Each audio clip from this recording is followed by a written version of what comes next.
आपण मैंने जानते जे धान क्विंटाल पिछा आम 3100 टंका दवापाई प्रस्तुत होचु। आम सरकार माननीय मुख्यमंत्री डिक्लेयर करछंती से हिसाब रे विभिन्न जिलार रिव्यू चली यहाँ को मिसेकरी बोधे 25टा जिला रिव्यू सरी आ 4-5 जिला एथिपाई रिव्यू करा जाउची जे एठी जिला स्तर रे केते प्रस्तुत होइचंती प्रशासन स्तर रे केते प्रस्तुत होइची आउ धान किनिया पाई मंडीर व्यवस्था कौन अच्छी मंडी रे मिनिमम व्यवस्था अच्छी ना नहीं ऑफिसर माने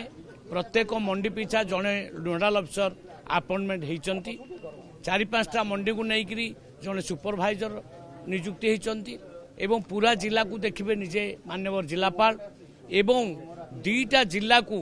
जड़े मिनिस्टर दायित्व रहिबे। माननीय मुख्यमंत्री ये को एक चैलेंज हिसाब से ग्रहण करछंती। आमे चाहूचु जे मिडिल मैन मानकर उपस्थिति मंडी रे न रहू डायरेक्ट कृषक माने ये पैसा बेनिफिट पांतु 3100 टंका तांको खाता को जाऊ ये होची हमर ये तेणु आमे चाहूचु भ्रष्टाचार आमर दुर्नीति कौनसी मंडी रे बा कौनसी जगह रे हबो नाही सेत पई ए प्रस्तुति कटनी चटनी आदौ हबो नाही। ये आरएमसी माने कॉर्पोरेशन डिपार्टमेंट अलग डिपार्टमेंट एटा मो विभाग नुह